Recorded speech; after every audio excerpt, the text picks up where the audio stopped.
apa yang sudah kita pelajari bersama hari Rabu yang lalu.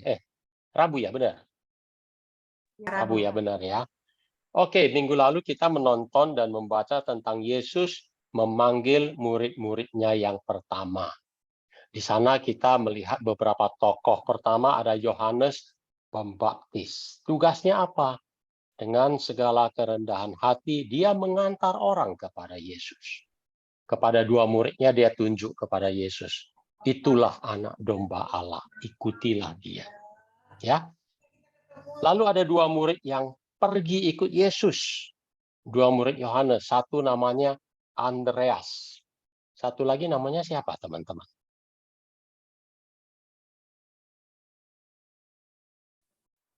Saya bantu jawab ya, Pak. Siapa? Filipus. Filipus. Oke, yang lain? Yakobus. Yakobus. Yang lain lagi? Kalau teman-teman baca di kitab suci, nggak ada namanya, teman-teman. Maka saya kira pengarang kitab suci itu mau mengatakan, satunya lagi itu siapa saja. Bisa kamu, bisa saya. Maka coba teman-teman bayangkan kalau yang pergi, kalau murid satunya lagi, Andreas dan saya pergi ikut Yesus, tinggal dengan Yesus. Gimana tuh perasaannya? Apakah saya juga berubah seperti Andreas, penuh antusias, pergi mewartakan Yesus, membawa orang kepada Yesus. Lalu yang menarik dari Andreas, dia membawa Petrus, saudaranya, kepada Yesus. Di kemudian hari, Petrus yang terkenal. Petrus jadi orang nomor 1. Andreas tidak kecewa, tidak iri hati, karena tugasnya membawa orang kepada Yesus.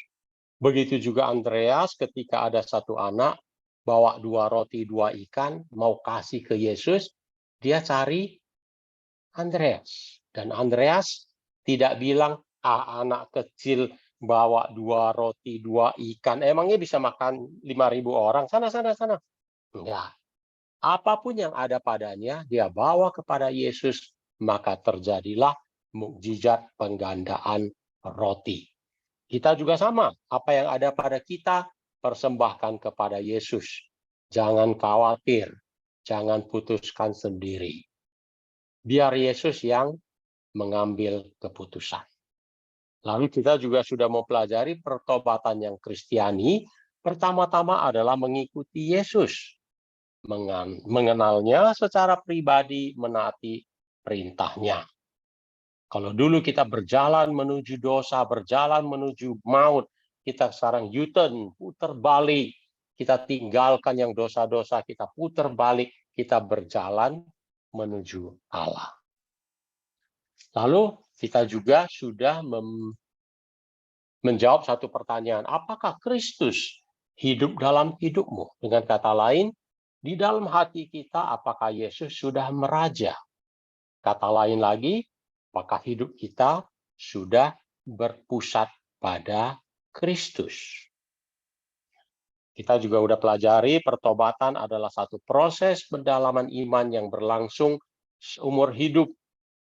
Dan pertobatan harus menghasilkan buah. Dan terakhir kita pelajari definisi pertobatan ternyata tidak seragam. Ada yang bilang lahir kembali, ada yang bilang penyadaran, metanoia, pengisian, pengosongan, dan lain-lain. Dan terakhir kita lihat ada 3 kasus di buku.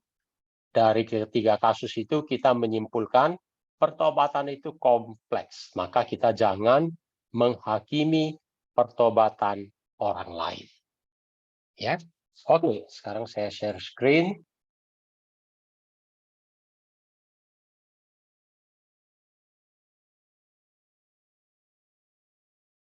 Oke. Lalu sekarang kita masuk ke bagian D, buku halaman 190.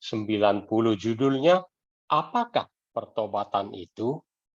Mungkin kita langsung ya, waduh, udah hari kedua kok judulnya masih apakah pertobatan sih? Nggak salah, ya nggak salah teman-teman ya. Tadi sudah kita katakan, pertobatan itu rumit, nggak sederhana, kompleks, banyak seginya, unik bagi setiap individu. Makanya pertobatan itu topiknya menarik. Tapi mudah-mudahan setelah bagian D ini, kita semakin menangkap makna pertobatan. Teman-teman, refresh di bab 4, kerajaan Allah. Kalau teman-teman ingat, pasti ada diagram seperti ini. Ada 4 lingkaran, paling dalam namanya pribadi. Lalu keluar sedikit antar pribadi, keluar lagi umum, paling luar alam semesta. Lalu ada 2 anak panah, satu menuju ke dalam, satu menuju keluar. Nah, mau ngomong apa? Lingkaran-lingkaran dan 2 panah ini. Kita mulai dari lingkaran paling dalam, mengikuti arah panah menuju keluar. Penjelasannya, kalau ada satu orang yang bertobat, maka ia akan menghasilkan buah-buah pertobatan. Buah-buah pertobatan itu akan mempengaruhi orang-orang di sekitarnya. Keluarga kita, lingkungan kita, sahabat kantor, sahabat pelayanan. Dan pengaruh ini semakin lama semakin besar sampai ke masyarakat umum dan mudah-mudahan sampai ke seluruh dunia. Ya, ibaratnya sebuah batu kita lempar ke tengah telaga, riak-riaknya dari tengah itu mula-mula kecil, tapi dia akan bergerak terus. Semakin lama semakin luas. Atau saya suka mengambil contoh Rasul Paulus. Yesus datang kepadanya, mempertobatkan Paulus. Lalu setelah Paulus bertobat, Paulus mulai menginjil. Dia mulai mempengaruhi semua orang yang dia jumpai. Dia menginjili orang, orang yang diinjili sebaliknya menjadi penginjil bagi orang berikutnya. Sehingga efeknya makin luas, dan sampai sekarang ke seluruh dunia. Ya, jasa Paulus sangat besar. Kalau panah yang merah yang dari luar masuk ke dalam, mau ngomong apa? Mau membicarakan kalau sebuah masyarakat yang luas sudah bertobat, maka anggota di dalam masyarakat itu akan lebih mudah terpengaruh sampai ke keluarga, sampai ke individu-individunya. Ya, dengan kata lain, pertobatan pasti mempengaruhi cara pandang kita. Pandangan terhadap apa? Terhadap diri kita sendiri, terhadap orang lain. Mempengaruhi juga pandangan kita terhadap masyarakat, bahkan seluruh alam ciptaan Tuhan. Yang berubah apa? Kacamata kita. Nilai-nilai yang kita anut. Mengapa pertobatan bisa begitu besar pengaruhnya? Karena pertobatan yang Kristiani menyangkut relasi manusia dengan Allah. Bukan hanya sesama. Siapa yang memulai relasi itu? Allah yang mengambil inisiatif menjangkau manusia. Ini persis seperti pertanyaan minggu lalu ya, seorang bapak yang mengatakan, Pak Gun, berarti pertobatan inisiatifnya dari Allah. Betul sekali. Ya, inisiatifnya dari Allah. Saya suka refresh, mungkin ke belakang nanti saya juga akan tetap menyinggung bab 7. Karena bab 7 sangat erat relasi dengan bab 8. Bab 7, kebenaran pertama mengatakan Allah sangat baik, Allah sangat mengasihi manusia. Kebenaran kedua mengatakan apa? Aduh sayang manusia jatuh ke dalam dosa. Kebenaran ketiga mengatakan apa? Allah tidak putus asa. Allah mengirim kepada kita Tuhan Yesus. Allah memberikan Tuhan Yesus kepada kita. Ilustrasinya, saya suka memakai ini, ilustrasi Allah yang mengulurkan tangan untuk menjangkau manusia. Kebenaran keempat, bagaimana tanggapan manusia? Mau nggak menyambut uluran tangan Tuhan Allah itu? Kalau mau, kita harus mengulurkan tangan kita juga. Kita sambut tangan Allah. Kita berjabat tangan. Kalau sudah jabat tangan berarti apa? Berdamai. Kita berdamai kembali dengan Allah. Kalau kita berdamai dengan Allah, istilahnya kita bertobat. Maka minggu lalu cerita tentang Niniwe. Kalau cerita Nabi Yunus, orang sering bilang, oh cerita Nabi Yunus masuk perut ikan. Sebenarnya intinya adalah pertobatan kota Niniwe. Inisiatif pertobatan kota Niniwe adalah Allah, karena Allah memanggil Nabi Yunus, walaupun Yunus lari tetap dipanggil, gua punya tugas buat lu, nggak boleh lari, ya kan? Lalu Allah mengirim Nabi Yunus pergi ke kota Niniwe menyerukan pertobatan. Baru Raja Niniwe mengikuti ajakan bertobat dan menyerukan pertobatan. Bukan tiba-tiba Raja Niniwe satu hari bangun tidur, terus panggil para pembesarnya, yuk hari ini kita bertobat yuk. Nggak ada cerita seperti itu. Nah, hari ini saya akan membawakan lagi satu cerita pertobatan. Sama seperti cerita Nabi Yunus yang banyak dipakai di Dina Iman Anak. Cerita yang ini juga sama ya, di BIA pasti sering dipakai. Siapa lagi kalau bukan Mr. Zacchaeus ya. Dia adalah kepala pemungut cukai. Di mana? Di kota Yeriko. Kalau kita baca kitab suci, terutama perjanjian baru, kadang ada penyebutan seperti ini. Orang berdosa seperti pelacur dan pemungut cukai. Wah, jadi bayangkan ya, pemungut cukai itu digolongkan satu golongan dengan pelacur, orang berdosa. Zacchaeus ini bukan sekedar pemungut cukai, bosnya ya, bosnya, kepala dirjennya gitu ya.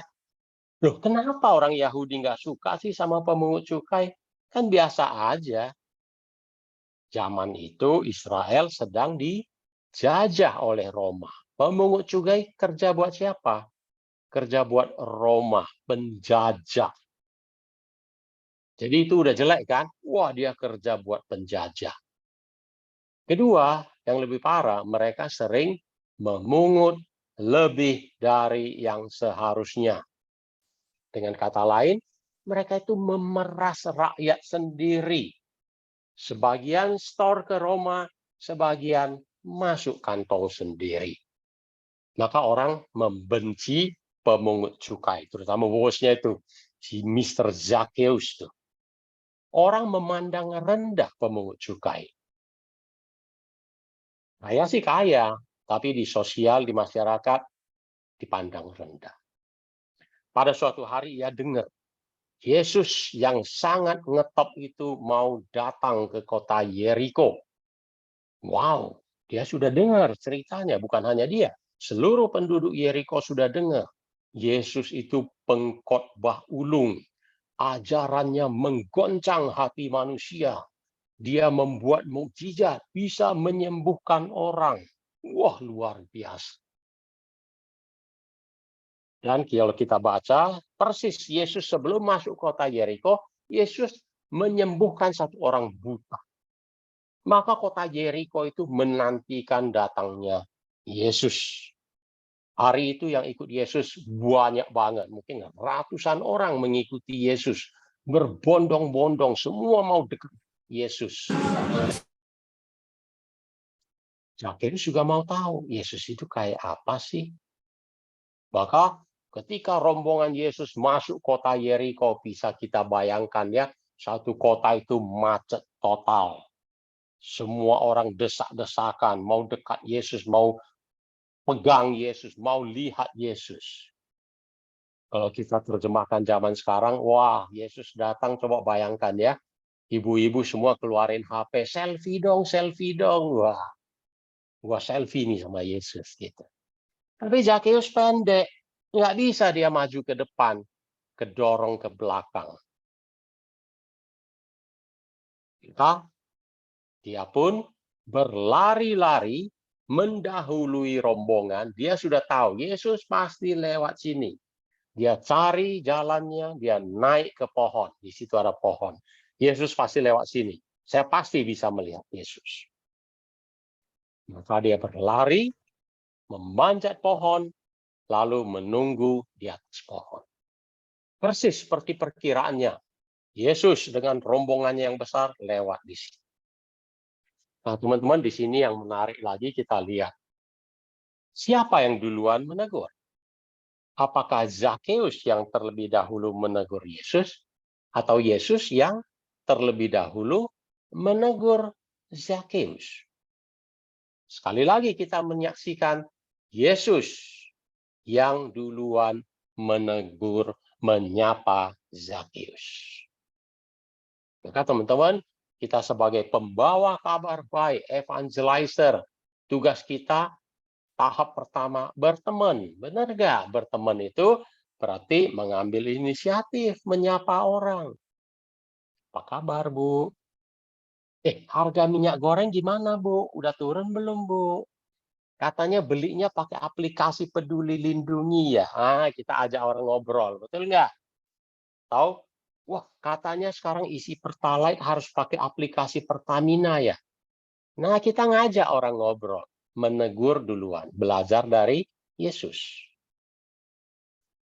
Ketika Yesus sampai di situ, ia melihat ke atas dan berkata, Zakeus, segeralah turun, sebab hari ini aku harus menumpang di rumahmu dan makan bakmi di rumahmu. Lalu Zakeus segera turun dan menerima Yesus dengan sukacita. Teman-teman, saya mengajak teman-teman melihat dua kata. Ya, kata pertama, melihat ke atas. Kata kedua, turun. Pertama, tentang Yesus melihat ke atas. Zakeus itu pendek. Dan dia dianggap orang berdosa. Karena dia pendek, maka secara harafiah, orang melihat dia ke bawah. Kan dia pendek, orang melihat dia ke bawah dong. Tapi secara simbolis melambangkan orang memandang rendah dia. Status sosialnya rendah.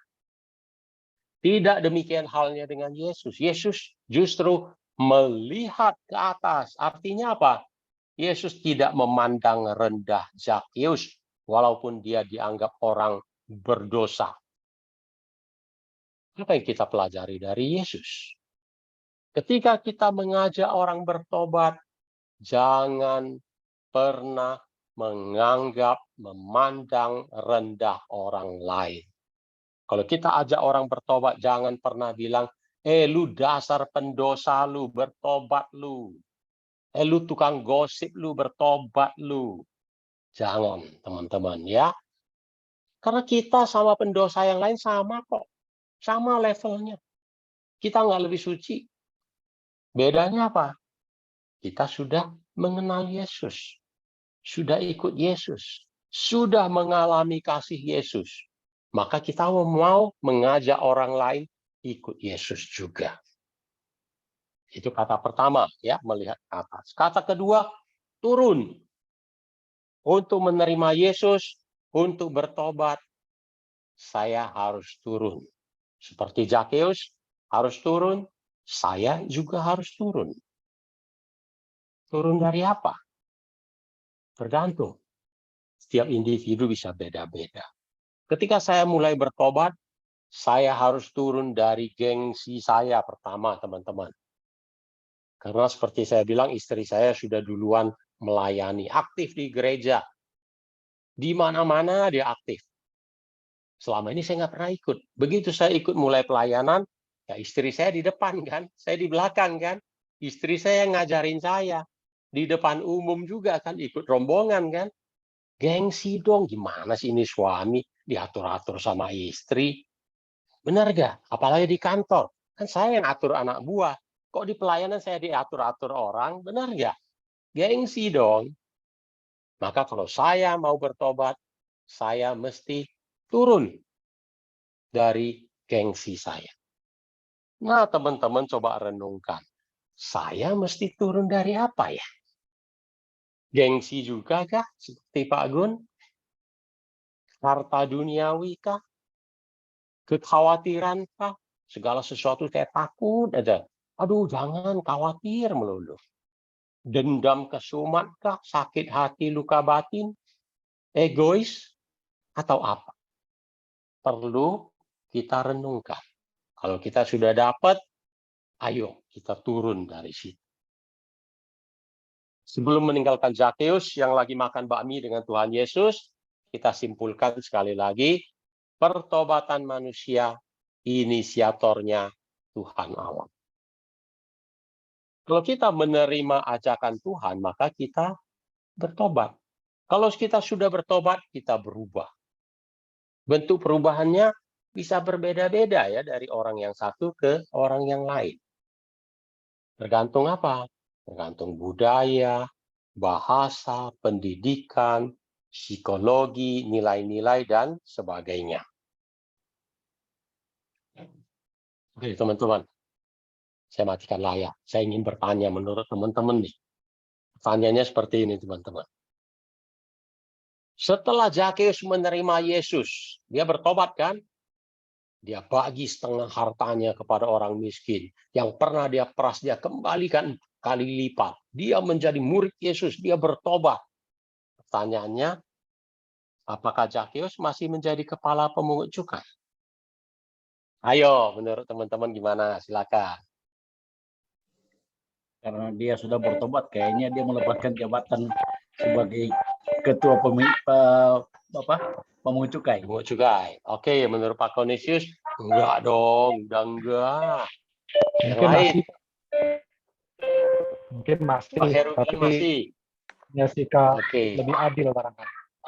Merasa Tapi dia keadilan. kerja lebih adil ya Pak Heru bilang gitu ya. Oke, Sepakat. yang lain. Sepakat sih, saya sepakat. Dia tetap jadi Masih. pemungut cukai, tapi mungkin lebih baik gitu. Dengan fair lah ya, Anang juga fair, bilang sesuai. dia suka bekerja, Ada sisi tapi kerjanya kemanusiaan benar ya Pak. Pak Anang ya. Ya. Lebih Tadi Bu manusiawi. Siska, sorry, ketutup. Kalau menurut saya masih Pak Gunawan. Hanya Masih ya? persentasinya dia sesuaikan sesuai dengan apa yang memang harus orang lain bayarkan. Oke, kerjanya udah benar juga. Yang lain?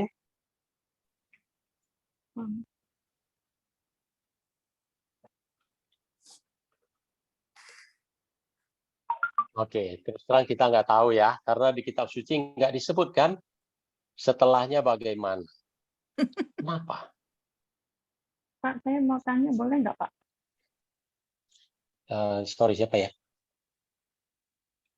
Ani, Bu Ani, Yuk, silakan. Bu Sorry, Ani, nggak kelihatan. Pak, tadi Bapak bilang kalau Dominika. iya, Oh, panggilannya Ani. Bapak tadi Ani, iya. menyampaikan kalau pertobatan itu inisiatornya adalah dari Allah. Berarti kalau ada orang yang belum bertobat, berarti belum disentuh oleh Allah atau gimana? Kenapa kita keinginan itu nggak timbul dari diri kita sendiri, Pak? Oke, Ibu Ani, nanti kita jawab pertanyaan itu di belakang ya. Ini kelas ini luar biasa, ini semua selangkah di depan semuanya pertanyaannya. Nanti kita balik ke sana Ibu Ani ya, oke? Ada satu Pak yang sebenarnya terkait dengan yang kemarin. Kadang-kadang kan orang ini kan nggak tahu kalau dia salah. Bagaimana dia bertobat kalau dia nggak tahu salah? Itu kan mau diingatkan kayak apapun, dia kalau dia nggak merasa salah ya nggak akan berubah gitu kan. Ini yang kemarin. Nah itu yang mungkin kenapa kemarin saya ngincer waktu itu saya ngomong pertobatan tuh berarti inisiatif dari Allah itu karena untuk mengatakan bahwa saya salah itu aja sudah harus ada sesuatu yang yang men-trigger itu. Dalam hal ini ya supaya orang tahu dia salah ya mesti dikasih tahu dia harus sadar dia salah baru dia bisa bertobat. Satu-satunya yang bisa ngomong sama manusia itu adalah karunia Roh Kudus Allah sendiri. Menurut saya itu makanya kemarin saya triggernya ke situ. Oke, terima kasih banyak. Nanti kita balik lagi ke daerah situ ya. Iya. Oke, sekarang kita kembali dulu ke Zakeus. Kembali dulu ke Zakeus. Mana? Oke, sini. Maka tadi saya tanya, Zakeus habis itu bagaimana? Masih kerja apa enggak? Terus terang kita enggak tahu karena siapakah Zakeus? Kita semua. Hari ini kita sudah bertobat, sudah menerima Tuhan. Waduh, ikut cap penuh semangat. Besok belum tahu. Hari ini saya ngajar cap. Besok belum tahu. Ya kan? Maka setiap hari kita terus menerus perlu bertobat. Sampai kapan? Sampai kita mati nanti, Bapak Ibu. Ya. Oke. Kita sudah singgung kalau pertobatan menyangkut relasi dengan Allah. Allah yang kita kenal dalam nama Yesus Kristus. Maka pertobatan yang Kristiani harus menjangkau bidang kristologi, eklesiologi, moralitas, eskatologi, dan pelayanan. Kristologi artinya pertobatan harus punya hubungan dengan Yesus Kristus. Karena iman Katolik bersumber pada Allah Tritunggal yang berpusat pada Kristus. Eklesiologi, ilmu mengenai hakikat dan fungsi gereja. Maka pertobatan juga menyangkut gereja. Eskatologis, teologi yang berbicara tentang akhir zaman, kedatangan Yesus yang kedua, penghakiman terakhir, Judgment Day. Dan kita mempunyai pengharapan akan hidup kekal. Orang yang bertobat akan memperoleh hidup kekal dalam kerajaan Allah. Moralitas, ajaran baik buruk yang diterima umum mengenai perbuatan, sikap, kewajiban, akhlak, budi pekerti, dan susila. Tentu moral menurut ajaran Kristiani. Apa sih yang baik, apa sih yang buruk? Dan terakhir, pelayanan. Artinya kalau kita sudah bertobat, kita mau melayani. Oke, teman-teman. Sejauh ini kita menarik satu kesimpulan, setidaknya kesimpulan sementara, bahwa pertobatan yang Kristiani harus ada Allahnya. Maka kalau saya beri contoh ya, menyambung tadi yang Pak Anang bilang. Ada orang yang korupsi misalnya ya. Dulu dia korupsi. Sekarang, waduh, takut ditangkap KPK. Nggak berani korupsi lagi. Apakah itu pertobatan yang Kristiani? Tidak, karena nggak ada unsur Tuhannya. Nggak ada Yesusnya. Atau ada anak-anak remaja yang suka membuli orang, ternyata direkam ya, beredar, akhirnya dia ditangkap polisi, dia kapok, nggak berani lagi. Apakah itu pertobatan yang Kristiani? Bukan, karena nggak ada Yesusnya. Maka kita suka bilang ya, pertobatan itu ternyata beda-beda. Ada orang yang bilang dia sudah bertobat. Menurut kita itu bukan pertobatan yang Kristiani, karena nggak ada Tuhannya di situ. Maka pertobatan Kristiani bukan sekedar, oh dia sudah nggak korupsi. Oh dia sudah nggak jahat. Oh dia nggak selingkuh lagi. Ada Allahnya, ada nggak Tuhan Yesusnya? Itu ya, makanya kenapa minggu lalu saya cerita Niniwe, di sana jelas pertobatan itu meninggalkan dosa, berjalan menuju Allah, berseru kepada Allah, datang kepada Allah. Itu pertobatan yang Kristiani. Yesus memanggil murid-muridnya, para murid meninggalkan keduniawiannya, pergi mengikut Yesus. Pertobatan yang Kristiani. Itu ya teman-teman ya. Dan di buku halaman 191 bagian bawah ada tulisan lagi, pertobatan adalah masalah iman. Mengapa? Karena kita diberi kehendak bebas. Sekali lagi saya mau ngomong lagi bab 7 ya. Kebenaran ketiga, jawaban Allah kepada kita adalah Yesus. Manusia sudah berdosa, apa yang Allah lakukan? Allah berikan kepada kita Yesus. Kebenaran keempat mengatakan, mau nggak kita menerima? Bebas, up to you, terserah. Kita diberi kehendak bebas. Jawaban Allah kepada kita adalah wahyu. Allah menyatakan dirinya wahyu. Jawaban kita iman. Iman kita semakin mendalam, pertobatan semakin kokoh. Ya, iman ketemu wahyu, jabat tangan, terjadi pertobatan, terjadi keselamatan. Lalu teman-teman saya ajak merenungkan halaman 192 ada satu kalimat yang sangat menarik. Kalau teman-teman baca juga pasti bertanya, ini maksudnya apa? Seandainya manusia hidup dalam keharmonisan dengan Allah, maka pertobatan itu tidak diperlukan. Loh, apa maksudnya? Coba lihat gambar ya, ini ilustrasi. Manusia pertama sebelum jatuh ke dalam dosa, waktu itu mereka hidup harmonis dengan Allah. Perlu bertobat? Ya enggak, orang mereka enggak berdosa. Karena mereka mereka hidup sesuai kehendak Allah. Allah bilang kiri, dia kiri. Allah bilang kanan, kanan. Allah bilang jangan, ya jangan. Tapi kalau mereka sudah jatuh ke dalam dosa, dosa menciptakan jurang yang dalam, memisahkan manusia dari Allah. Maka mereka tidak hidup sesuai kehendak Allah lagi. Perlu nggak bertobat pada waktu itu? Perlu. Untuk kembali kepada Allah. Nah, minggu lalu kita tanya kan, ada pertanyaan. Apakah Kristus sungguh telah hidup dalam hidupmu? Artinya, apakah saya senantiasa mengarahkan hati kepada Tuhan? Saya lama merenungkan apa artinya mengarahkan hati kepada Tuhan. Lalu saya menemukan satu video dari Bapak Paus, di mana Bapak Paus mengatakan, sebentar ya, sorry. Ya. Bapak Paus bercerita tentang bagaimana kita bisa hidup kudus katanya. Dan di sana Paus menyinggung tentang mengarahkan hati kepada Tuhan. Qualcuno di voi potrà domandarmi, ma padre, si può essere santo nella vita di tutti i giorni? Sì, si può. Ma questo significa che dobbiamo pregare tutta la giornata? No, no. Quello significa che tu devi fare il tuo dovere tutta la giornata.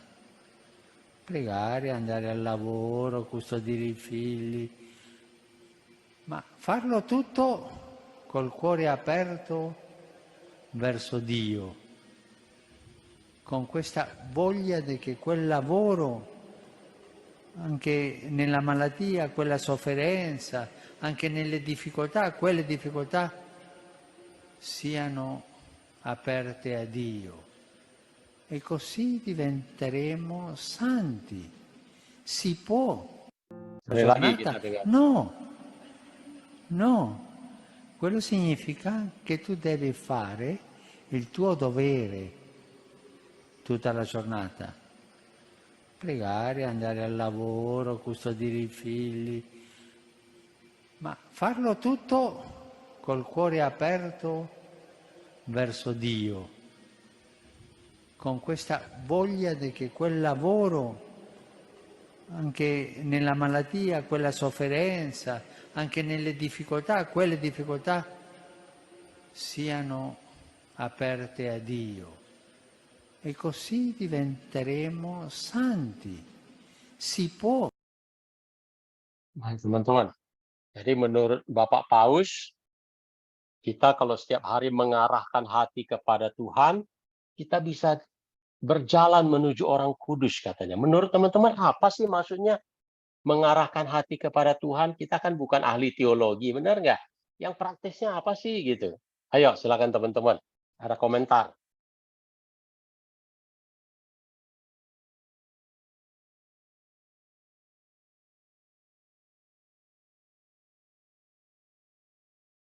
Saya mulai dulu ya, nanti teman-teman lanjut. Kalau kita lagi ikut misa, teman-teman ingat nggak? Ketika misa, pastor bilang apa? Marilah kita mengarahkan hati kepada Tuhan. Betul nggak?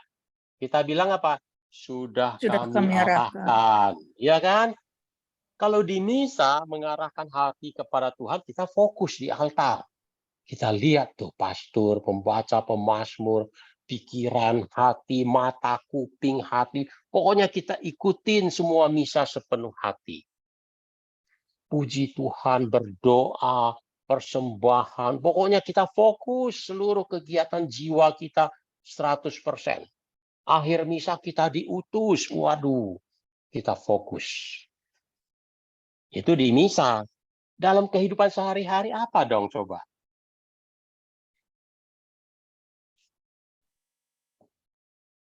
di dalam tugas pekerjaan yang diberikan kepada kita, ya kita jalankan sepenuh hati sesuai dengan tanggung jawab yang diberikan kepada kita, mungkin itu. Kalau di dalam dunia kerja. Banyak, Canisius. Jawabannya sangat bagus. Ada yang lain? Komitmen baik Komitmen. kepada, ya kalau kita kerja untuk keluarga atau misalnya kita bersetia kepada keluarga, pada anak istri, itu juga komitmen. Oke, bagus. Yang lain lagi. Niat, Pak Gunawan. Niat. Ada lagi sebelum melakukan sesuatu berdoa mohon bimbingan Tuhan. Nah ini yang saya cari ya, kata Tuhan, kata Yesus ya. Karena kan mengarahkan hati kepada Tuhan kan katanya kan. Benar nggak? Maka saya beri contoh gitu ya, ini ya contoh saja. Kalau kita lagi jaga anak, ibu-ibu nih lagi jaga anak, anaknya rewel banget. Lagi melayani klien, kliennya komplain melulu. Kerjaan lagi banyak, bos marah-marah, customer, pokoknya ruwet lah. Lalu kita mengarahkan hati kepada Tuhan, artinya apa? Coba kita bayangkan Tuhan Yesus ada di samping kita, ada di depan kita. Kira-kira Tuhan bilang apa? Tuhan, saya harus ngapain sih? Ini anak rewel banget. Gua tempelengin boleh nggak? Yesus bilang apa coba? Bos lagi keluar kota 3 hari. Yuk kita makan ke Pluit yuk. Enak tuh ada babi di situ. Bos kan nggak ada. Tuhan Yesus ada nggak? Bener nggak? Atau kita lagi makan nih di restoran. Meja sebelah HP-nya ketinggalan. Coba tanya Yesus, apa yang harus saya lakukan? Saya lagi makan di warung. Yang punya warung kembaliin duit lebih. Apa yang harus saya lakukan? Kalau ada Tuhan Yesus di situ, menurut Tuhan Yesus, apa yang saya harus lakukan? Saya kira lebih kurang seperti itu. Setuju nggak teman-teman? Setuju. Setuju ya? Oke, kita lanjut kalau begitu.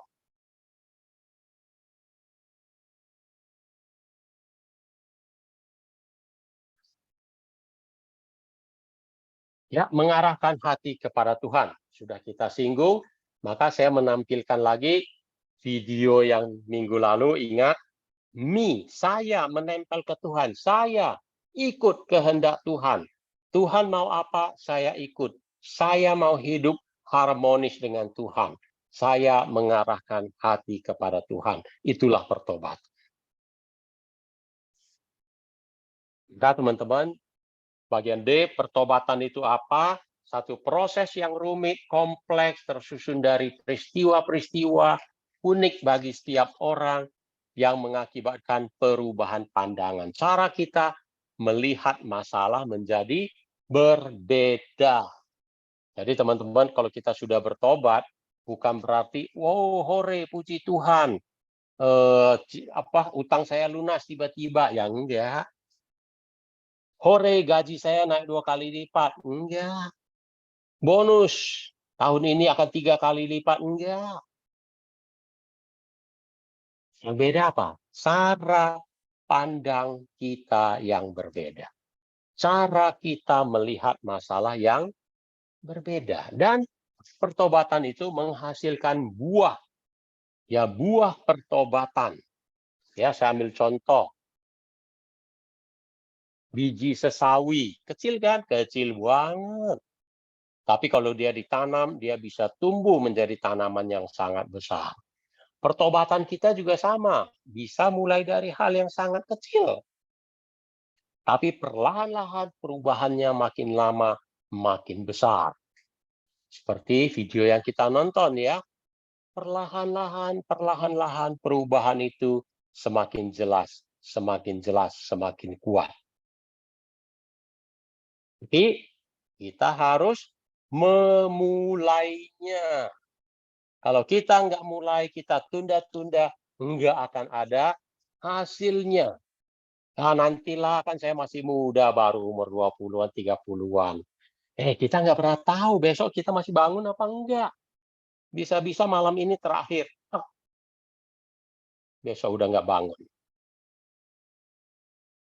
Ya. Oke, kita sekarang masuk ke bagian E. Judulnya Pertobatan dan Kasih Karunia. Ada 3 kalimat di buku. Mungkin sedikit agak panjang ya kita di sebelum isi ibadat. Nggak apa-apa ya, saya minta beberapa menit. Nah, di bagian E ini, Pertobatan dan Kasih Karunia, halaman 192, ada 3 kalimat yang menarik. Kalimat pertama, pertobatan adalah suatu proses perubahan yang bersandar pada inisiatif Allah. Kita sudah singgung ya tentang inisiatif Allah. Sekarang kita lihat 2 kata, proses. Proses artinya apa? Tidak sekaligus jadi, biasanya perlu waktu. Perubahan. Perubahan itu bukan jalan di tempat, teman-teman. Harus ada perkembangan. Harus menunjukkan semakin membaik. Dan itu inisiatif Allah. Kita udah singgung berkali-kali tentang inisiatif Allah. Lalu, bagaimana kita respons terhadap inisiatif Allah? Kembali lagi, tergantung kita. Kita mau menerima Yesus atau enggak? Mau menjalankan kehendaknya atau enggak? Maka benar ya orang bilang ya, mau ikut Yesus, pertobatan itu berlangsung seumur hidup kita. Ikut Yesus itu komitmen setiap hari. Kalimat kedua, seperti tingginya langit dari bumi, demikianlah tingginya jalanku dari jalanmu, dan rancanganku dari rancanganmu. Ini Yesaya 55 ayat 9. Kalau teman-teman membuka kitab suci, bab 55 Yesaya, judul besar di kitab suci di atas itu, seruan untuk turut serta dalam keselamatan yang dari Tuhan. Jadi keselamatan dari Tuhan itu kasih karunia, bukan usaha manusia. Begitu juga pertobatan adalah kasih karunia Tuhan. Tapi sering manusia tidak mengetahui dan tidak menghargainya. Kenapa? Oh, Tuhan kan jauh di atas sana. Tuhan itu ngomong masalah rohani, tentang keselamatan jiwa, kehidupan kekal. Manusia, teman-teman sama saya, setiap hari sibuk hal rohani atau rohana. Cari duit apa cari kerajaan Allah? Padahal Tuhan bilang apa? Carilah dahulu kerajaan Allah dan kebenarannya, maka semuanya akan ditambahkan kepadamu. Kenyataannya setiap hari kita sibuk urusan duniawi. Lupa Tuhan Yesus masih menunggu kita. Maka kita perlu menghayati dengan sikap sujud. Ini kalimat ketiga. Sederhananya, Allah sudah berbaik hati memanggil kita untuk kembali kepadanya. Allah bisa saja membiarkan kita mati. Lu mau dosa, lu menuju maut, terserah. Tapi Allah enggak. Sifat Allah itu maha rahim, maha baik. Tidak jemu-jemu dia memanggil kita, ayo, ayo, gitu ya. Maka kita perlu menanggapi dengan sikap sujud. Kalaupun kita sudah sikap sujud, belum tentu kita bisa mengerti Allah yang begitu besar. Ya, tadi Ibu ada yang bertanya, ada orang yang kok kayaknya susah ya diajak bertobat. Memang Allah itu satu misteri ya Bapak Ibu. Terus terang satu misteri. Kita nggak mungkin mengerti Allah sepenuhnya. Ibaratnya seperti ini Bapak Ibu. Anak kelas 3 SD, satu kelas 30 orang. Coba satu hari kita suruh mengikuti kelas matematika atau fisika di kelas S2. Ngerti nggak mereka? Kalaupun ada yang bilang, oh saya ngerti Pak. Dosen geleng-geleng ya. Lu ngerti dikit gitu ya. Begitu juga dengan kita. Kita hanya mengerti sedikit dari maha agungnya Allah. Ibaratnya seperti ini teman-teman. 6 orang buta. Seumur hidup belum pernah melihat gajah-gajah kayak apa sih? 2 orang bilang gajah-gajah. Mau dong tahu. Suatu hari mereka diberi kesempatan untuk memegang gajah. Ya, seekor gajah besar dibawa ke ruangan. Lalu ke-6 orang itu diberi kesempatan memegang gajah. Orang buta pertama dituntun maju. dia pegang kaki gajah. Wah, dia seneng banget. Gua udah tahu nih, gajah itu kayak tiang yang gede banget. Orang kedua dituntun maju, dia pegang badan gajah. Wah, gua tahu nih, gajah kayak tembok. Orang ketiga dibawa ke depan, dia pegang apa? Ekor gajah. Dia bilang, lu orang tadi itu ngaco, gajah kecil kayak tali. Yang keempat beda lagi, dia pegang kuping. Dia simpulkan, gajah seperti kipas yang gede banget. Yang kelima pegang belalainya, dan dia bilang apa?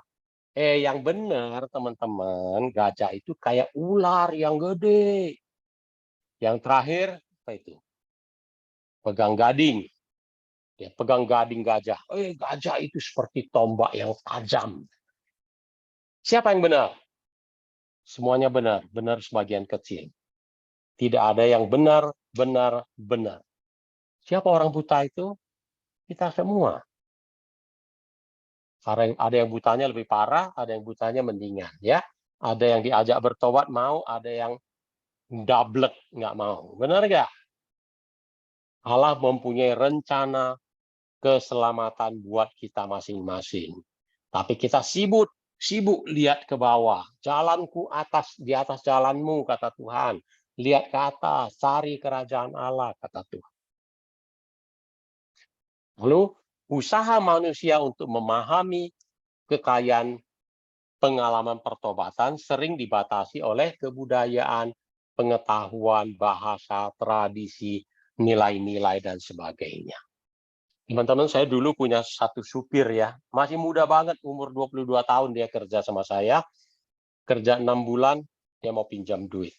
Mau ngapain? Saya bilang. Mau kawin, Pak. Saya bilang, kamu baru kerja, umur juga masih muda, lu ngapain kerja? Ngapain kawin? Mula-mula dia diam. Akhirnya dia bilang, bis Pak, saya ditantangin. Loh, kok ditantangin? Kawin kok ditantangin? Kayak berantem, saya bilang. Iya, Pak. Itu mamanya pacar saya bilang, lu jangan berani-berani pacarin anak gua. Lu berani kawinin. Gua panas, Pak. Saya mau kawinin aja, Pak. 3 bulan kemudian, cerai. Ya, cerai. Nah, sebagian masyarakat kita kawin cerai itu biasa. Benar nggak? Duda keren, duren katanya ya.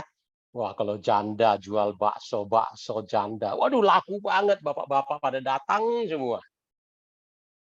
Nah, teman-teman, dalam masyarakat yang demikian, kalau kita mau mengajarkan perkawinan Katolik itu sakral, nggak boleh cerai.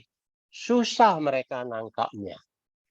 Tapi kalau ada masyarakat yang mempunyai tradisi yang ketat tentang perkawinan, maka mudah bagi mereka menangkap perkawinan Katolik tidak boleh cerai. Gitu ya, teman-teman ya. Nah, Allah menawarkan kasih-Nya secara gratis bagi semua orang. Jadi semua orang dipanggil untuk bertobat. Nggak ada yang nggak dipanggil Tuhan. Ibarat kalau kita ke Mangga 2 atau ke pasar ya. Ayo sayang anak, dibeli, beli 2 gratis 1. Allah kita juga begitu, teman-teman. Inilah kasih-Ku yang besar, kasih-Ku, kerahimanku, datanglah kepadaku gratis. Cuek, banyak yang nggak peduli, betul nggak? Jadi, apakah Allah milih-milih orang? Enggak, Allah menawarkan kepada semua orang. Tapi ada orang yang cuek bebek, nggak peduli. Kenapa? Susah kita jawabnya ya Bapak Ibu ya, benar nggak? Susah. Ada orang yang sama sekali tidak pernah mengenal Tuhan Yesus. Jadi bagaimana dia mau ikut Tuhan Yesus? Dari dia lahir sampai dia besar, dalam kepalanya orang Kristen itu jahat, orang Kristen itu jahat. Bagaimana dia mau ikut Tuhan Yesus? Benar nggak? Satu misteri. Ada juga orang yang menganggap, Allah ikut Tuhan itu nanti aja lah, saya kan masih muda. Urusan tua nanti baru saya ikut Tuhan. Ada juga orang yang pernah kecewa. Lalu jangan suruh-suruh gua ke gereja lagi ya. Gereja itu, aduh pastor itu. Saya hari itu ketemu dia di pasar, saya tegur dia nggak mau lihat saya. Dia kecewa. Ada lagi yang apa? Saya nggak mau ke gereja lagi. Kenapa? Saya parkir ditegur sama satpam. Aduh. Ikut Tuhan atau ikut siapa? Benar nggak? Banyak lagi yang nggak percaya Tuhan. Saya dulu punya bos ya, orang Jerman. Dia bilang sama saya, Gun, nggak ada Tuhan itu. Kalau kita mati kayak binatang sama. Dikubur, dimakan cacing habis. Jadi saya hanya bisa mengatakan ini satu misteri. Yang pasti Tuhan menawarkan kasih-Nya secara gratis kepada semua orang. Nggak ada yang nggak diajak Tuhan. Semua diajak.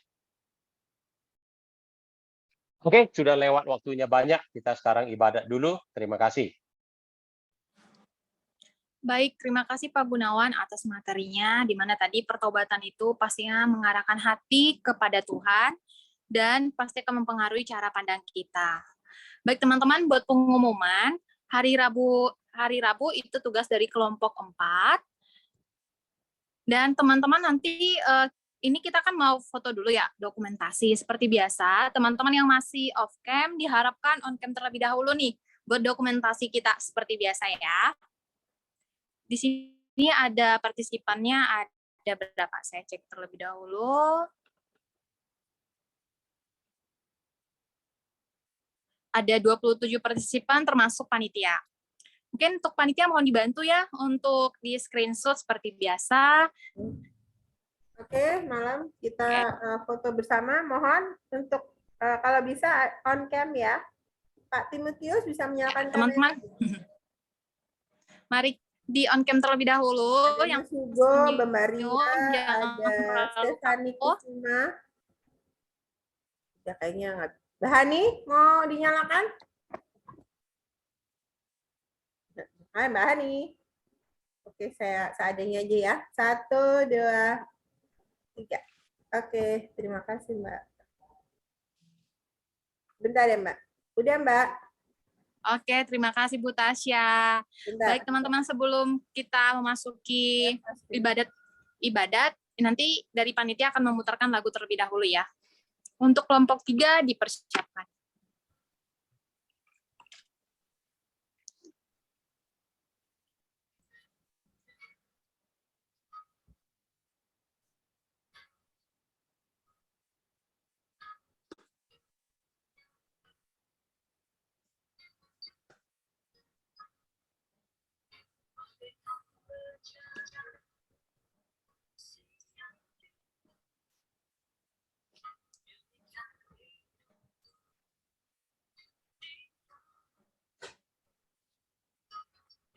Mohon maaf Bu Tasya, suaranya kurang kedengaran Bu. Oke, bentar.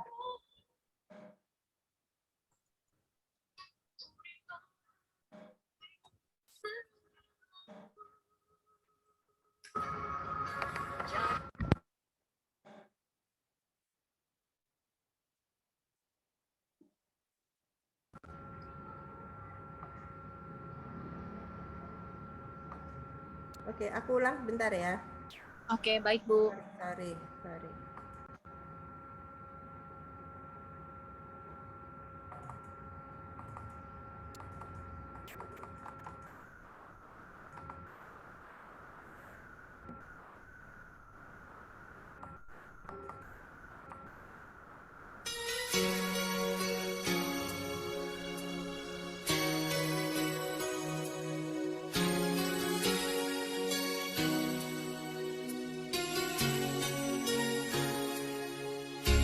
Bagaikan bejana siap dibentuk, demikian hidupku di tanganmu. Dengan urapan kuasa Roh-Mu, ku dibaharui selalu. Jadikan ku dalam rumah-Mu, inilah hidupku.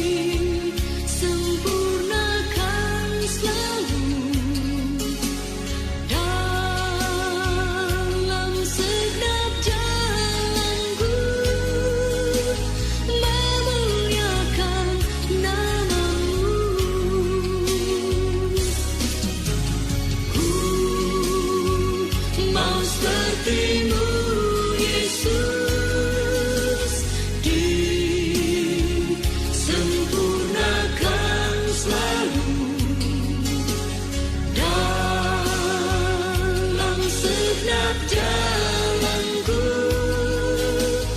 memuliakan nama-Mu.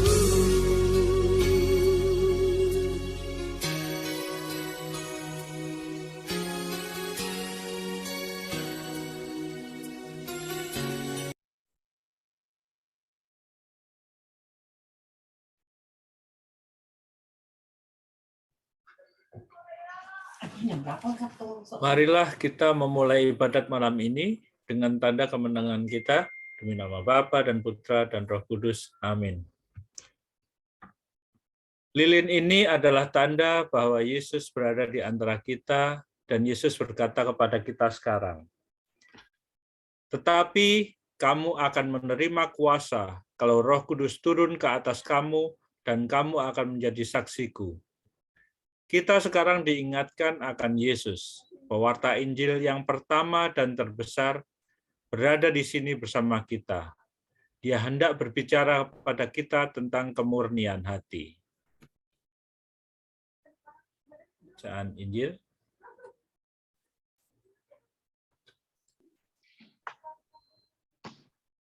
Lalu Yesus memanggil orang banyak dan berkata kepada mereka, "Dengar dan camkanlah, bukan yang masuk ke dalam mulut yang menajiskan orang, melainkan yang keluar dari mulut itulah yang menajiskan orang."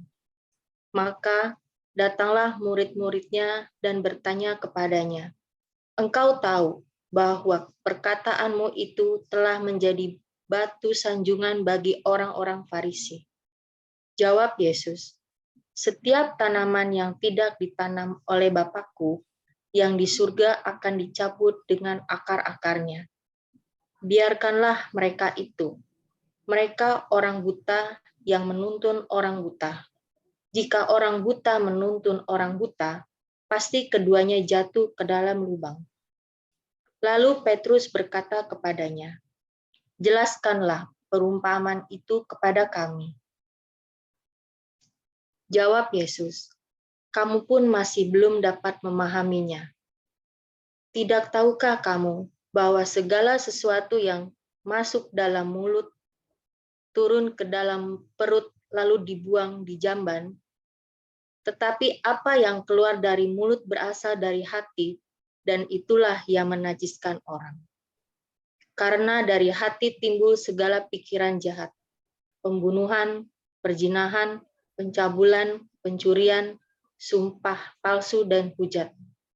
Itulah yang menajiskan orang. Tetapi makan dengan tangan tidak dibasuh tidak menajiskan orang." Demikianlah Injil Tuhan. Puja Kristus. Syukur kepada Allah. Marilah kita menjawab sabda keselamatan Yesus dalam doa. Yesus, Engkau mengatakan kepada kami, bukan yang masuk, tetapi yang keluar dari mulutlah yang menajiskan kami. Karena mulut ada saluran melalui mana hati mengungkapkan diri. Semoga kami menjadi orang-orang Kristen yang matang, sehingga apa yang kami lakukan dan apa yang kami katakan adalah satu. Yesus, perbuatan-perbuatan kami yang baik timbul dari hubungan kami denganmu, dan dosa-dosa kami berasal dari kurangnya persatuan kami denganmu. Berilah kami keterbukaan dan kejujuran untuk melihat kenyataan spiritual yang ada di hati kami. Tuhan, semoga kami tidak marah seperti orang-orang Farisi jika dihadapkan dengan dosa dan kelemahan hati sendiri. Tetapi semoga kami mempunyai kerendahan hati untuk menerima terang, bukannya menjadi buta karenanya. Yesus, Engkau telah memberi kami kemenangan atas dunia dan setan. Semoga kami menyatakan dan menghayati hidup kemenangan dengan membawa pengharapan kepada dunia. Marilah kita berdoa.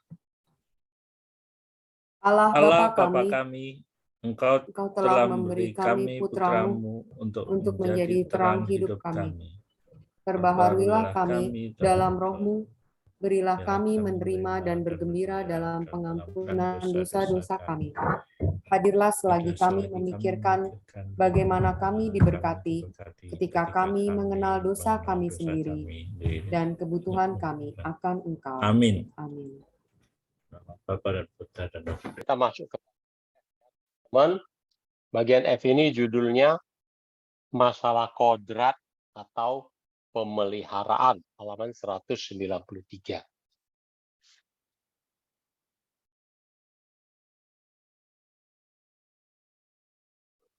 Kodrat artinya sifat dasar manusia yang mempengaruhi sikap dan perbuatan kita. Sebentar ya, ini kok layarnya agak ini. Oke. Jadi yang mau kita bahas di bagian F ini adalah sifat dasar manusia yang mempengaruhi pertobatan kita. Nah, untuk mengerti hal ini, saya ajak teman-teman balik ke kitab Kejadian. Dan kalau kita baca di sana, kisah penciptaan, ketika Allah selesai menciptakan segala sesuatu di hari pertama sampai ke hari kelima, kitab suci selalu mengakhiri dengan kata-kata seperti ini. Allah melihat bahwa semuanya baik. Tapi ketika Allah selesai menciptakan segala sesuatu pada hari ke-6, di mana Allah juga menciptakan manusia, Allah memakai kata yang lain. Allah bilang, sungguh amat baik. Manusia diciptakan Allah sungguh amat baik. Kenapa? Karena karena manusia diciptakan seturut gambar Allah. Artinya manusia mampu mengenal Sang Pencipta, mampu mengasihi Sang Pencipta. Ada kodrat ilahi di dalam diri manusia pertama. Karena hanya manusia yang bisa mengenal dan mengasihi Allah. Binatang nggak ngerti urusan begituan. Dan satu lagi, manusia diberi kehendak bebas. Bebas menentukan pilihannya. Dan tentu harus bertanggung jawab atas pilihan tersebut. Adam dan Hawa diberi kehendak bebas. Bebas mau menentukan pilihannya. Mau mengasihi Allah, boleh. Mau tidak mengasihi Allah, boleh. Allah terlebih dahulu sudah mengasihi. Nah, hal ini digambarkan di kitab Kejadian dengan pohon tentang pengetahuan yang baik dan yang jahat. Jadi saya mengingatkan kembali, tadi buku katakan, kalau kita hidup harmonis dengan Allah, maka kita tidak perlu bertobat. Sebelum Adam dan Hawa salah mengambil keputusan, mereka hidup harmonis dengan Allah. Tapi karena mereka menyalahgunakan kehendak bebasnya, salah ambil keputusan, mereka jatuh ke dalam dosa. Itulah dosa asal. Manusia diciptakan seturut gambar Allah. Karena dosa asal tersebut, gambar Allah di dalam diri manusia itu rusak. Maka manusia mudah jatuh dan jatuh lagi ke dalam dosa. Itulah kodrat kita. Maka walaupun kita sudah dibaptis, sudah menerima sakramen penguatan, ikut misa rutin, ikut pelayanan, ikut camp, enggak pernah bolos, enggak pernah telat, tetap saja kita mudah jatuh ke dalam dosa. Betul kan? Karena setiap saat kita diperhadapkan kepada pilihan. Setiap hari kehendak bebas kita diuji. Bahkan kita cenderung melakukan yang dilarang. Semakin dilarang, wah adrenalinnya makin kenceng mau mencoba. Terutama anak muda, betul nggak? Gitu-gitu kan saya juga pernah muda, betul nggak? Maka pertobatan harus dipelihara dengan baik. Ya, pertobatan harus dipelihara dengan baik. Teman-teman, dasar masa kecil kurang bahagia ya. Waktu saya kecil nggak pernah nonton film kartun. Karena rumah saya nggak ada TV. Maka ketika saya punya anak-anak saya waktu kecil nonton TV, film kartun, saya ikutan nonton. Terutama favorit saya Tom and Jerry. Seperti biasa kan, kadang Tom yang jahatin Jerry, kadang Jerry yang kerjain si Tom. Lalu ada satu adegan yang sering muncul. Ketika Tom misalnya mau jahatin Jerry, di atas kepalanya muncul dua makhluk. Yang satu jahat, yang satu baik.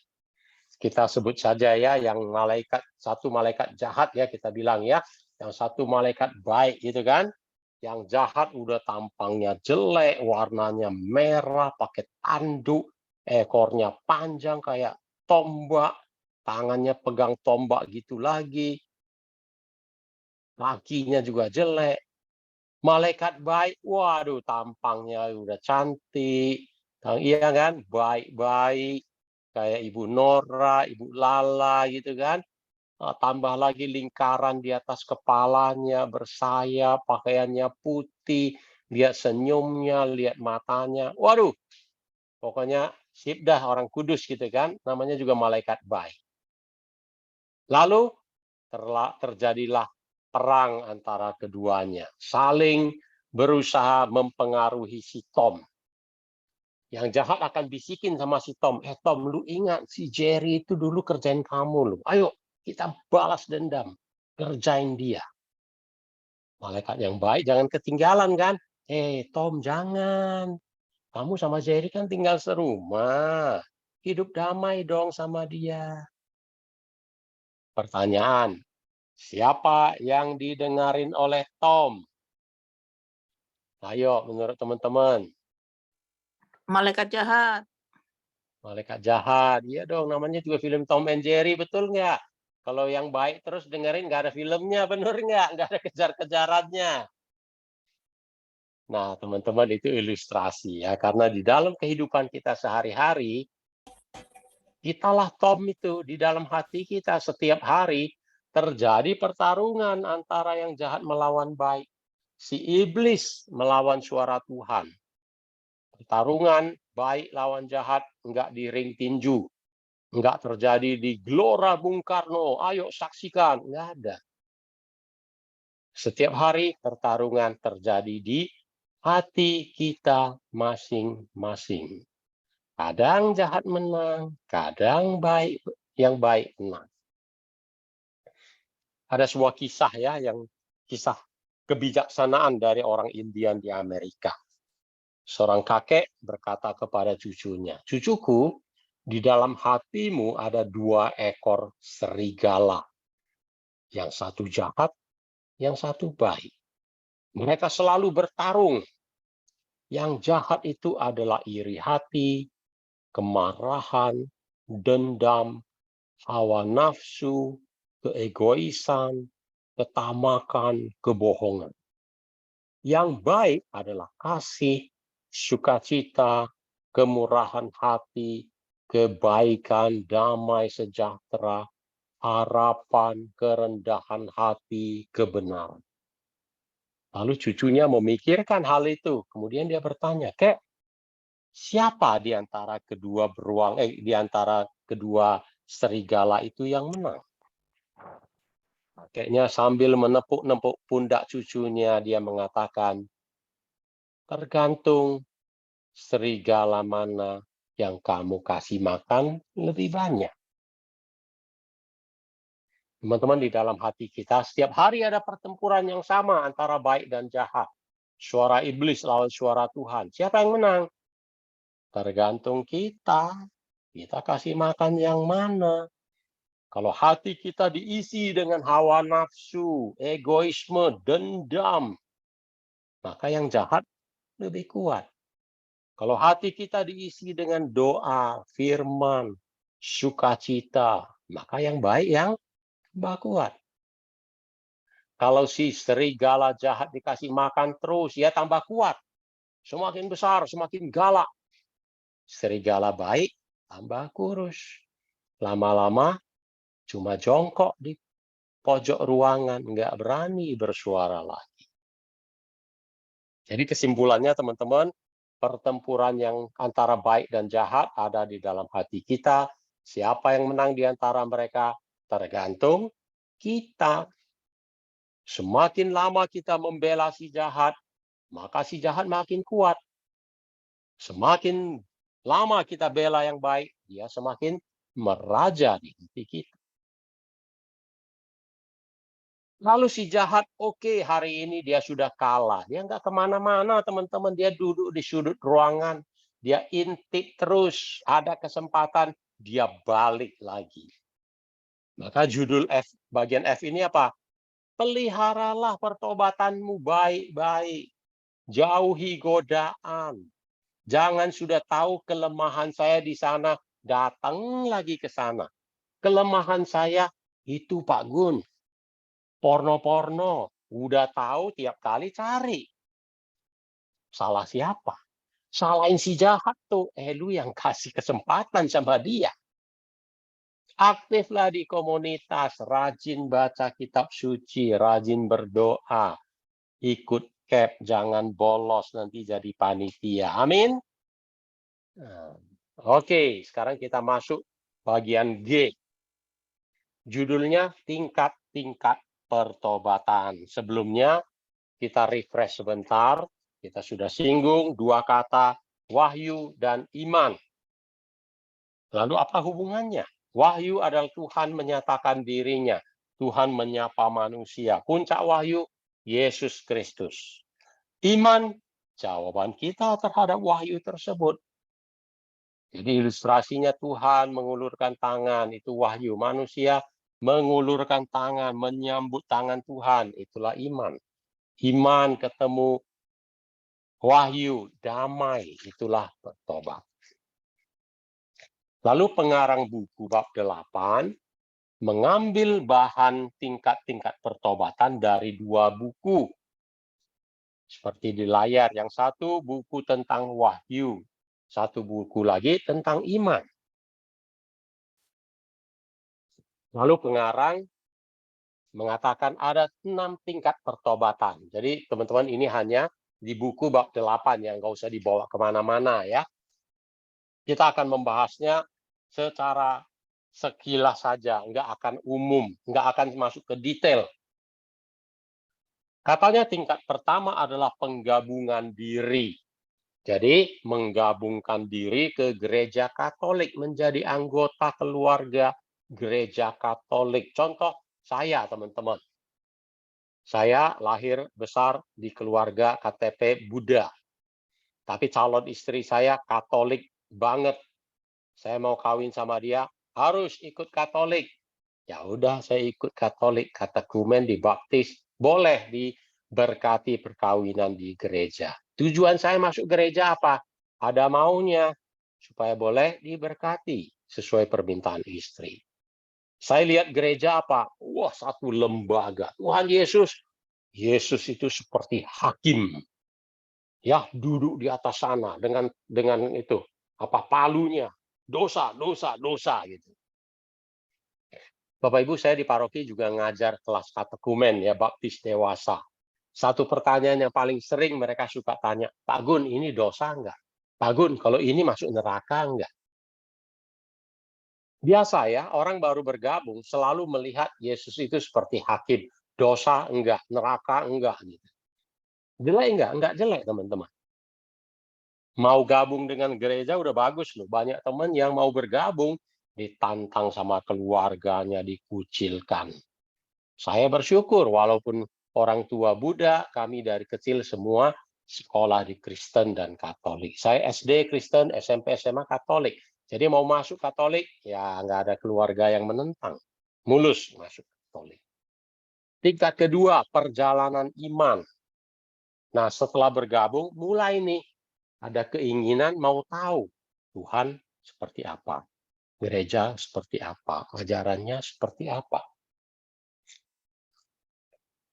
Contoh saya lagi nih teman. Saya dulu ikut kelas SEP eksekutif ya. Kenapa saya mau ikut kelas SEP eksekutif? Karena mau mengenal iman Katolik lebih mendalam. Mungkin teman-teman yang ikut hari ini juga sama, mau tahu lebih dalam iman Katolik. Lalu kita menganggap teman-teman satu perjalanan, teman Cap 2 tuh satu perjalanan tuh. Kita sedang dalam satu perjalanan yang sama, mulai menafsirkan kitab suci, ajaran, dan sebagainya. Lambang pemersatunya perjalanan, peziarahan. Satu gereja dengan saya, satu komunitas dengan saya. Kita melihat Tuhan sekarang bukan lagi hakim, tapi memimpin di depan. Ya kan? Yesus di depan menunjukkan jalan, saya ikut di belakang.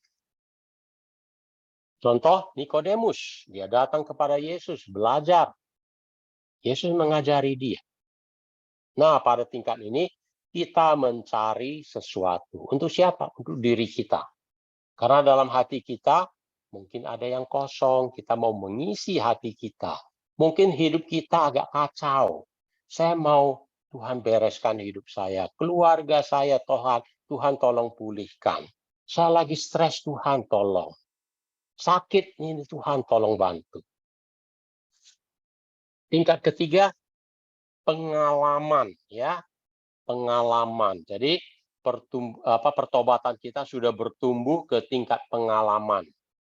Yaitu mengalami sesuatu, pertobatan, mengalami kasih Tuhan, kebaikan Tuhan. Lewat satu peristiwa ataupun proses yang agak panjang. Kita sering mendengar orang kesaksian, saya disembuhkan Tuhan, doa saya novena dikabulkan. Mereka beri wujud misa, bersyukur karena terkabul dan sebagainya. Sakit disembuhkan, keluarga dipulihkan. Melalui pengalaman-pengalaman itu, orang ini berubah. Dulu ya misalnya, waduh sedikit-sedikit gosip, sedikit-sedikit sinis kata-katanya, risih, sirih ya, apa sih? Reseh gitu ya. Sekarang mulutnya, waduh sedikit-sedikit puji Tuhan. Tuhan sungguh baik. Haleluya. Berubah. Tuhan sekarang posisi tidak lagi selalu di depan, tapi sering di sampingku. Berjalan bersamaku. Saya ajak Tuhan ngobrol. Tuhan adalah sahabat. Doa bukan kalau saya butuh, saya bertuhan, tolong Tuhan, tolong. Enggak. Kalau sama sahabat kan ngobrol kita. Bukan hanya soal saya butuh. Pada tingkat ini biasanya orang menggebu-gebu dalam pelayanan. Contoh, Paulus setelah bertemu Yesus, dia berubah total. Pada tingkat ini orang sudah mulai bertanya, apa yang saya bisa lakukan? Jangan jadi Yunus melarikan diri. Ya enggak? Jangan. Tingkat ini, Bapak jadi ketua panitia KEP ya? Siap. Bapak jadi ketua ini ya? Siap. Bapak bagian ini ya? Siap. Ibu bagian ini ya? Siap. Pokoknya kita mau melayani. Tingkat keempat, paradoksikal, pendamaian yang berlawanan. Tingkat 4 ini seseorang mengalami tantangan. Karena ikut Yesus ternyata nggak mudah, teman-teman. Ikut Yesus harus memanggul salib. Harus melaksanakan tugas kewajiban dengan sebaik-baiknya. Ternyata kita sadar, jalan Tuhan itu nggak bisa jalan pintas. Perlu perjuangan, perlu proses. Tidak mudah kita mengerti. Saya beri satu contoh, teman-teman. Kira-kira 10 tahun yang lalu, saya sama istri lagi ke rumah duka. Di dalam perjalanan terus terang kami berdua bingung mau ngomong apa dengan keluarga yang berduka. Yang berduka, sepasang suami istri, aktivis banget di gereja, suami istri. Kemarin pagi, anak laki-laki mereka satu-satunya wisuda, ya, selesai kuliah. Lalu mereka memberikan hadiah sebuah mobil, anaknya pergi jalan sama teman, sore tabrakan meninggal. Kita mau ngomong apa sama mereka?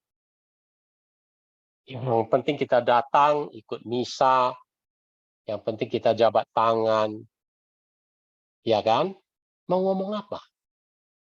Rumah duka penuh sesak, ya, gereja pindah ke rumah duka. Semua ramai banget di rumah duka. Semua orang datang mau memberi kekuatan kepada pasangan suami istri ini. Selesai misa seperti biasa kan, mereka diberi kesempatan memberikan sepatah dua patah.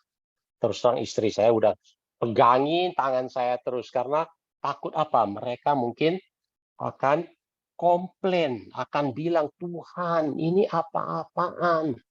Kenapa ini terjadi? Kan kami suami istri pelayanan aktif banget di gereja. Kenapa anak cowok kami satu-satunya meninggal? Justru pada saat baru selesai kuliah. Wah, semua orang tegang ya, menantikan mereka ngomong apa. Ternyata teman-teman mereka bilang, Bapak Ibu, Pastor, pada malam hari ini terima kasih sudah hadir. Terus terang kami tidak mengerti rencana Tuhan. Kami tidak tahu Tuhan maunya apa. Tapi kami tetap percaya rencana Tuhan lebih baik dari rencana kami. Maka kami tetap mengatakan, puji Tuhan, terima kasih Tuhan, Tuhan sudah memberikan kami, anak kami, selama 23 tahun bersama kami. Terima kasih Tuhan. Terus terang kami semua datang untuk menghibur mereka. Tapi apa yang terjadi? Semua umat yang datang justru dihibur dan dikuatkan oleh pasangan suami istri ini. Maka teman-teman, pertobatan berarti rekonsiliasi juga, berdamai dengan Tuhan, berdamai dengan diri sendiri, ikut Tuhan. Oh, bukan semuanya oke, semuanya baik, lancar, setiap hari bagus. Enggak. Kita harus menerima kenyataan. Hidup ini penuh misteri. Banyak yang kita enggak mengerti. Ikut Tuhan tidak mudah. Menyangkal diri, memikul salib. Perubahannya apa? Patuh. Orang kudus menyerahkan hidupnya untuk kerajaan Allah. Banyak yang sakit-sakitan, betul enggak? Banyak yang mati muda. Tuhan tak pernah janji, langit selalu biru. Tetapi Ia berjanji, selalu menyertai. Tuhan tak pernah janji, jalan selalu rata, tetapi Ia berjanji, berikan kekuatan. Gitu ya teman-teman ya. Tingkat kelima, kesadaran umum. Pertobatan satu transformasi. Perubahannya radikal. Beda dengan orang-orang biasa. Kita melihat dia, wah ini either orang gila atau orang suci. Gitu ya. Saya ambil contoh teman-teman, ini namanya Maximilianus Kolbe. Saya kira ini santo yang tidak banyak dikenal di Indonesia. Kolbe adalah seorang pastor Polandia pada zaman Perang Dunia Kedua di Polandia. Kita tahu Perang Dunia Kedua, Eropa dikuasai oleh Jerman Nazi. Begitu juga Polandia. Dan Nazi mengejar orang Yahudi. Lalu Kolbe menyembunyikan 2.000 orang Yahudi di biaranya. Tentu ditangkap, termasuk Kolbe. Masuk kamp konsentrasi Auschwitz. Di kamp ini ada satu aturan. Kalau barak ini ada satu melarikan diri, 10 orang temannya dihukum mati. Satu hari di baraknya Pastor Kolbe ada satu orang melarikan diri. Maka besok pagi seluruh penghuni barak dikeluarkan ke lapangan, disuruh berbaris, jongkok semua. Lalu sipir penjara mulai berjalan. Memilih 10 orang yang akan dihukum mati. Kamu, 10 orang. Kolbe tidak termasuk. Tapi dia melihat ada satu bapak yang dipilih untuk hukuman mati, mempunyai seorang anak kecil. Anak kecil ini tahu bapaknya mau dihukum mati, terus menarik bapaknya, menarik kakinya, nggak mau kasih bapaknya ke depan. Bergerak oleh belas kasihan, Kolbe angkat tangan. Sipir penjara bilang, kamu mau apa? Saya mau menggantikan bapak itu. Oh ya gitu, ya udah terserah. Maka Kolbe maju, menggantikan bapak itu. Kolbe mati, dihukum mati. Bapak itu panjang umur, puji Tuhan, keluar penjara memberi kesaksian tentang Kolbe. Ini adalah tingkat ke-6, tingkat pendekatan integratif. Kalau bahasa gaulnya tingkat dewa ya. Ada yang bilang hanya Yesus yang memenuhi syarat. Kenapa? Karena Yesus itu adalah Allah, pencipta, bersedia jadi manusia. Untuk apa? Menebus dosa manusia. Coba. Kita sering bilang, oh Yesus menderita di salib, mati untuk kita. Tapi ingat, Yesus itu Raja alam semesta, Sang Pencipta, Allah. Bersedia lahir di kandang ternak, bukan di istana. Jadi anak tukang kayu, bukan anak raja. Itu saja pengorbanannya sudah luar biasa. Oke, teman-teman. Maka dari tingkat-tingkat pertobatan ini, kita melihat ada perubahan fokus ya, shifting. Dari yang pertama saya pikir apa yang saya dapat, lalu pelan-pelan selain saya dapat, apa yang saya bisa berikan. Pelan-pelan yang saya dapat enggak penting, yang penting apa yang saya bisa berikan. Dan terakhir tingkatnya, apa yang bisa saya berikan untuk keselamatan umat manusia. Gitu ya. Nah, teman-teman, kita sudah pelajari banyak nih ya. Ada hakikat pertobatan, definisi, pemeliharaan, tingkatan. Lalu apa artinya? Kita mau jadi pakar pertobatan? Mau tulis buku? Tentu saja bukan. Yang penting bagaimana materi yang sudah kita pelajari bisa membantu diri kita untuk bertobat. Lalu membawa orang lain ke pertobatan. Pertobatan bukan soal ilmu pengetahuan, teman-teman. Pertobatan adalah tindakan, perubahan, komitmen. Evangelisasi adalah tentang hidup baru, merubah orang dari dalam, membuatnya menjadi baru. Apa yang baru? Hati yang baru ya. Ini hati gaya orang Korea ya. Hati yang baru. Kalau hati sudah berubah, wajah kita juga berubah, mulut kita berubah, tindakan perbuatan kita berubah. Jangan seperti orang Farisi. Ya, 3 orang Majus datang dari jauh mencari raja orang Israel. Mereka pergi ke Yerusalem, numpang tanya, raja Yahudi lahir di mana ya? Lalu yang memberitahukan kepada mereka bahwa raja akan lahir di Betlehem siapa? Ahli Taurat, orang Farisi. Oh, lu mau cari Mesias? Lu salah, jangan ke Yerusalem. Kemana dong? Ke Betlehem. Karena menurut Injil Mika, dia lahir di Betlehem. Oh ya, oke, thank you ya. Yang pergi siapa? 3 orang Majus. Orang Farisi, ahli Taurat, punya pengetahuan di otaknya, tapi tidak punya action. Pertobatan bukanlah pertobatan sampai ada komitmen untuk melakukan. Harus ada tindakan, teman-teman ya. 3 orang Majus setelah bertemu Yesus, mereka pulang ke negerinya melalui jalan yang lain. Jalan yang lain melambangkan pertobatan. Orang kalau sudah ketemu Yesus, pasti mengambil jalan yang beda. Andreas berubah. Zakheus berubah. Kelahiran Yesus membawa pertobatan. Ternyata kematiannya pun. Betul kan? Ada satu yang disalibkan bersama Yesus. Dia bertobat. Orang ini mungkin buta huruf. Nggak tahu ahli Taurat atau enggak. Pasti bukan.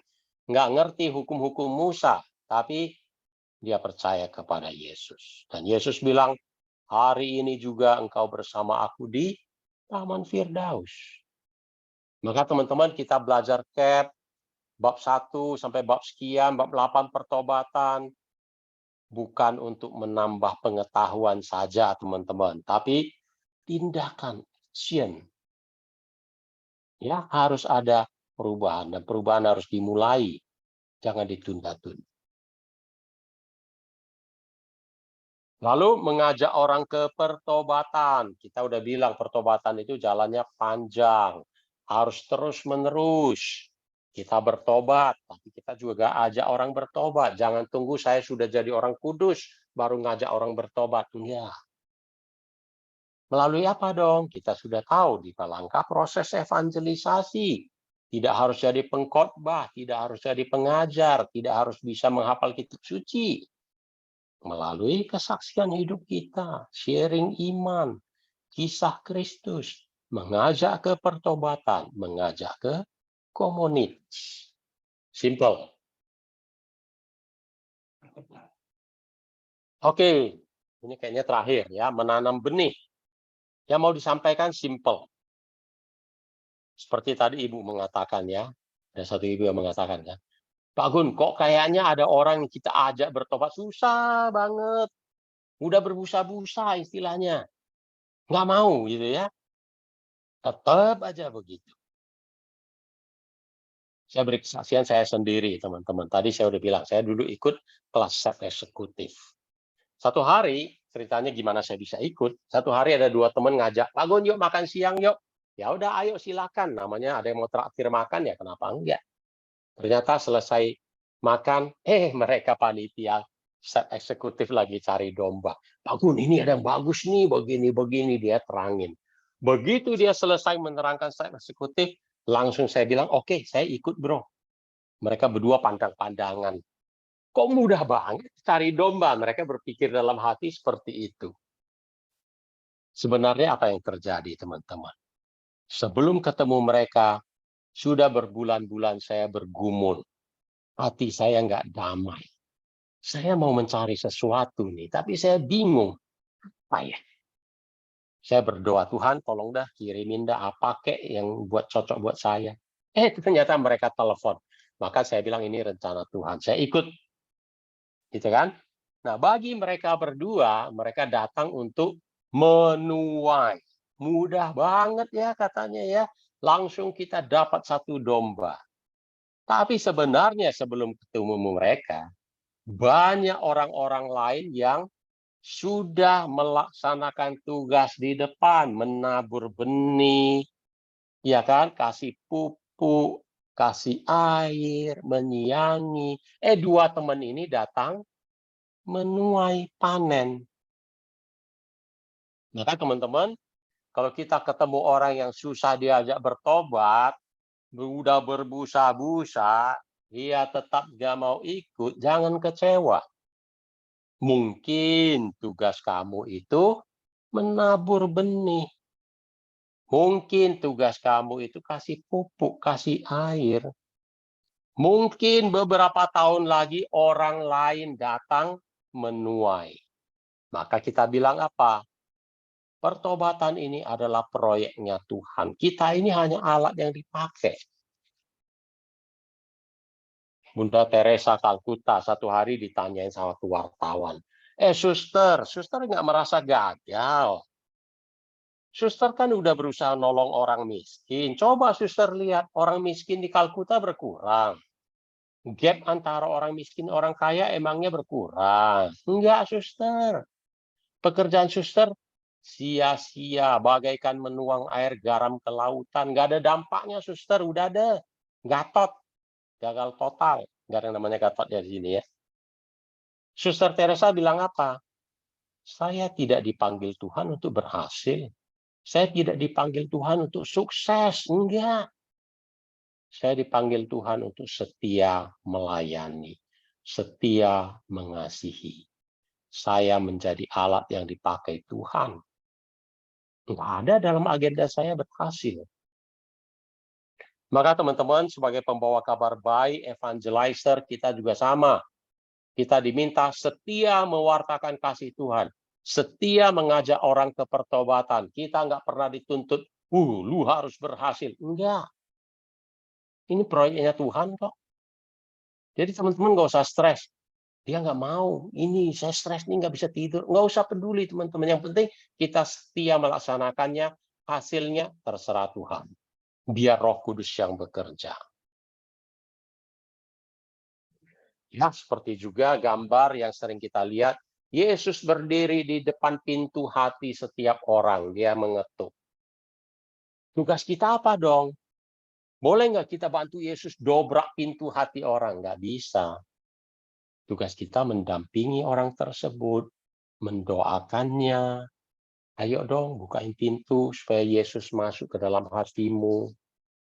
Tugas kita mendoakan. Sebelum ketemu orangnya, kita doakan.